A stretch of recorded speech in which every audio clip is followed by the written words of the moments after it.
Olá, povo de Deus, 13º domingo do tempo comum, 27 de junho de 2021.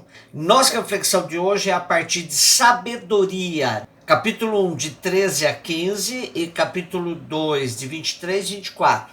Segunda carta aos Coríntios, capítulo 8, versículos 7, 9, 13 a 15.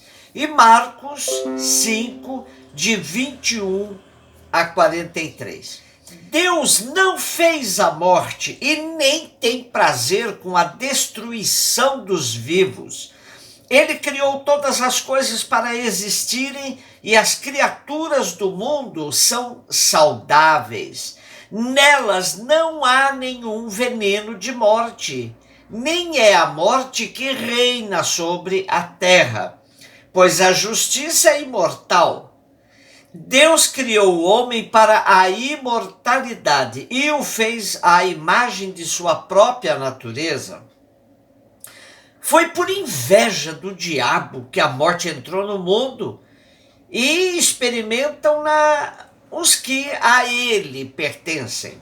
No Primeiro Testamento, não temos testemunhos de crença na vida eterna ou ressurreição, a não ser nos textos apócrifos, os textos escritos em grego, presentes apenas nas Bíblias católicas. Hoje temos este trecho de um destes livros, o da Sabedoria, escrito no século I a.C., na importante colônia judaica de Alexandria do Egito. O livro se dirige tanto aos judeus helenistas quanto aos gentios achegados ao judaísmo. A grande afirmação de hoje é esta: Deus não fez a morte nem tem prazer com a destruição dos vivos. Deus criou o homem para a imortalidade. Como não nos lembrarmos de Santo Irineu, que dizia: a glória de Deus é o homem vivo. Aqui, a morte é explicada como fruto da inveja do diabo. E somente morre quem o segue. Segunda carta aos Coríntios. Irmãos, como tendes tudo em abundância, fé, eloquência, ciência, zelo para tudo, e a caridade de que vos demos o exemplo, assim também procurai ser abundantes nesta obra de generosidade. Na verdade, conheceis a generosidade de nosso Senhor Jesus Cristo. De rico que era, tornou-se pobre por causa de vós, para que vos torneis ricos por sua pobreza. Não se trata de vos colocar numa situação aflitiva para aliviar os outros. O que se deseja é que haja igualdade. Nas atuais circunstâncias, a vossa fartura supra a penúria deles.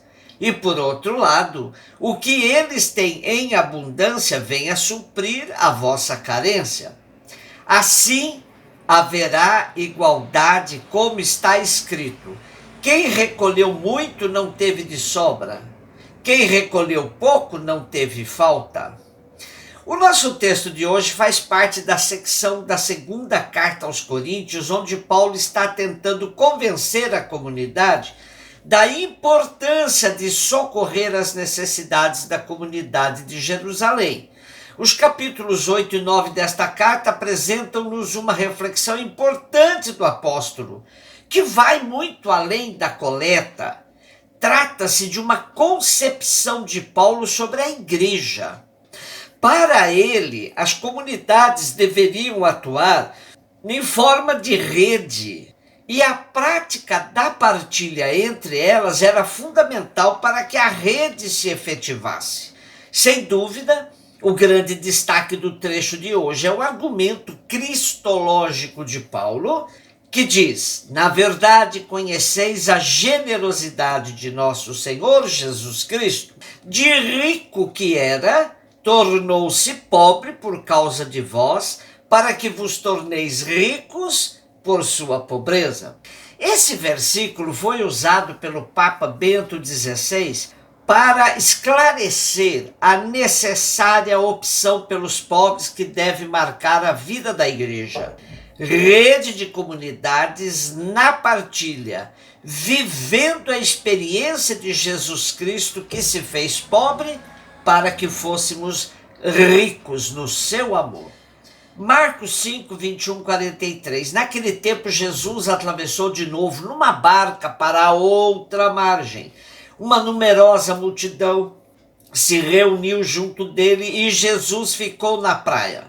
Aproximou-se então um dos chefes da sinagoga, chamado Jairo, e quando viu Jesus, caiu aos seus pés e pediu com insistência: minha filhinha está nas últimas, vem e põe as mãos sobre ela para que ela sare e viva. Jesus então o acompanhou, uma numerosa multidão o seguia e o comprimia. Ora, achava-se ali uma mulher que há 12 anos estava com uma hemorragia. Tinha sofrido nas mãos de muitos médicos, gastou tudo o que possuía e em vez de melhorar, piorava cada vez mais. Tendo ouvido falar de Jesus, aproximou-se dele por detrás, no meio da multidão, e tocou na sua roupa. Ela pensava: se ao menos eu tocar na roupa dele, ficarei curada. E a hemorragia parou imediatamente e a mulher sentiu dentro de si que estava curada da doença. Jesus logo percebeu que uma força tinha saído dele. Voltando-se no meio da multidão, perguntou: quem tocou na minha roupa? Os discípulos disseram: estás vendo a multidão que te comprime e ainda perguntas quem me tocou? Ele, porém, olhava ao redor para ver quem havia feito aquilo. A mulher, cheia de medo e tremendo, percebendo o que lhe havia acontecido, veio e caiu aos pés de Jesus e contou-lhe toda a verdade. E ele lhe disse: filha, tua fé te curou. Vai em paz, fica curada dessa doença. E ele estava ainda falando quando chegaram alguns da casa do chefe da sinagoga e disseram a Jairo: tua filha morreu, porque ainda incomodar o mestre. Jesus ouviu a notícia e disse ao chefe da sinagoga: não tenhas medo, basta ter fé. E não deixou que ninguém o acompanhasse, a não ser Pedro, Tiago e João.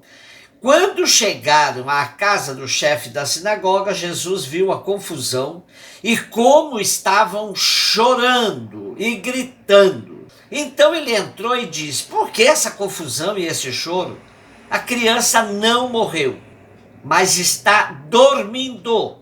Começaram então a caçoar de Jesus. Mas ele mandou que todos saíssem, menos o pai e a mãe da menina e os 3 discípulos que o acompanhavam. Depois entraram no quarto onde estava a criança. Jesus pegou na mão da menina e disse: Talita cum, que quer dizer: menina, levanta-te. Ela levantou-se imediatamente e começou a andar, pois tinha 12 anos. E todos ficaram admirados. Ele recomendou com insistência que ninguém ficasse sabendo daquilo e mandou dar de comer à menina.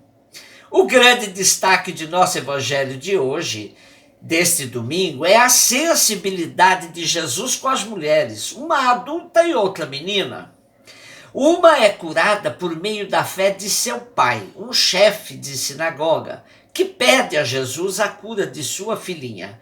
Outra foi curada pela ousadia de tocar em Jesus. As duas estavam em situação de impureza, uma morta e outra com fluxo de sangue há 12 anos. A menina morta foi tocada por Jesus e a mulher com hemorragia toca em Jesus. A importância do toque está na quebra de uma lei injusta que, classificando as duas como impuras, não podiam de forma alguma ter proximidade de ninguém, pois quem as tocasse se tornaria impuro como elas. O toque de Jesus e o deixar-se ser tocado pelos impuros revela a imensa sensibilidade de Jesus com as duas mulheres e com os pobres e enfermos, como aconteceu com o leproso também. 12 anos de sofrimento daquela mulher com uma doença típica de mulher e que a levou a tocar em Jesus secretamente. 12 anos tinha a menina ressuscitada por Jesus. 12 anos de hemorragia colocava a mulher próxima do fim. Por isso, as duas foram salvas da morte, tornando atual a afirmação da primeira leitura: Deus não fez a morte, nem tem prazer com a destruição dos vivos. Jesus não permitiu que a mulher anônima ficasse escondida, querendo saber quem o tocou, para explicitar esse exemplo de fé tão marcante. É Jesus que lidou com a morte como se fosse um sono profundo, usando em aramaico a expressão talita cum, menina, levanta-te. Frente a uma religião que praticava a discriminação das mulheres e, além disso, enfermas, Jesus preferiu o carinho e a inclusão. Será que a sensibilidade de Jesus com as mulheres, frente a uma sociedade e religião tão machistas de sua época, não sugere nada à instituição católica, que segue sendo uma instituição profundamente machista, comandada só por homens, e muitos com expressões misóginas, com aversão às mulheres? Aprendamos de Jesus que de rico que era se fez pobre para nos enriquecer com a sua pobreza. Um beijo no seu coração.